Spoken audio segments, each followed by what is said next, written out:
Hi everyone, so yesterday and today have been quite surreal for me. As many of you know, I'm in Ghana right now, and yesterday and today I visited two castles in the central region of Ghana.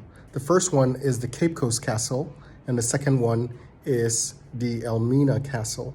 So those two castles were responsible for the transportation of close to 2 or 3 million slaves from West Africa to the Americas.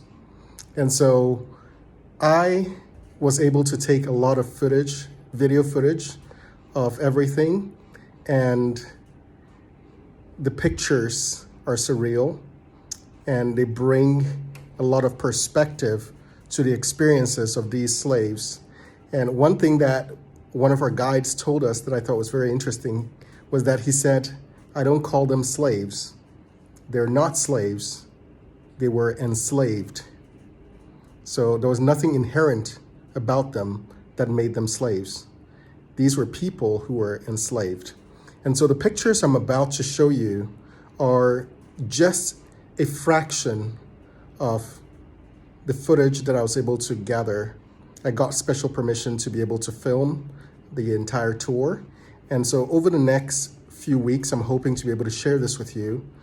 But today, I wanted to share with you the first kind of glimpse of the experiences that the enslaved people went through prior to their journey to the West.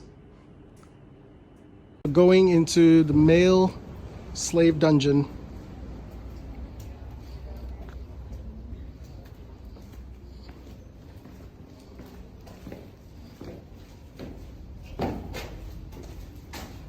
There were 5 chambers here.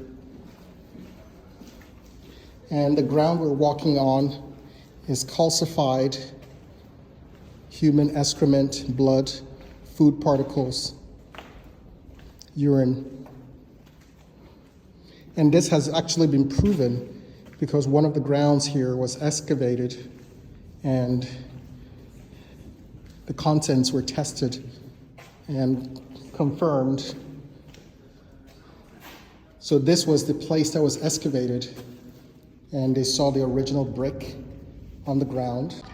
So this is the second dungeon for female slaves. And once again, you had one hole over there for light and ventilation, and then another window over here for some light and ventilation as well. This large window had bars in it, so they couldn't escape through that area. And this is where the female slaves were kept. So this is a very special door. This is the door that the slaves would go through right before they were led into a boat to be taken to the New World. And the slaves didn't actually pass through a large door like this. Their door was much smaller, and they had to be on their knees, chained, before they went through that door. And they had to crawl through the door in order to get out. And this door is called the door of no return because all the slaves that went through this door were never meant to return to their countries, to their land, to Africa ever again. And so this was the door of no return. And beyond the door of no return, you get to the ocean. So the slaves were taken from here and onto canoes akin to the ones you're seeing right now. And they were carried into large ships and were taken.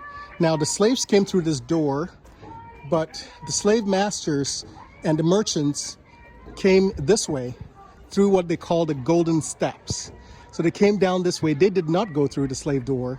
And that's how they came and met the slaves and took them on the boats into the New World. Now, many of these slaves were taken from inland areas and had never seen the ocean. And so when they came out and saw the ocean for the first time, many of them thought it would be better to commit suicide than to get onto the large ships. And so many of them would jump into the ocean, and because they couldn't swim or because they were chained to other slaves, all of them will fall into the water and drown.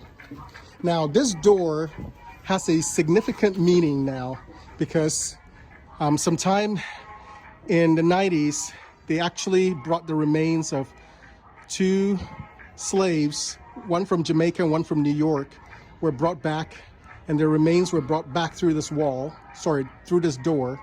And so the door of no return now is referred to as the door of return, because at least 3 people now have been returned from the New World back through these doors and have been interred here in Ghana.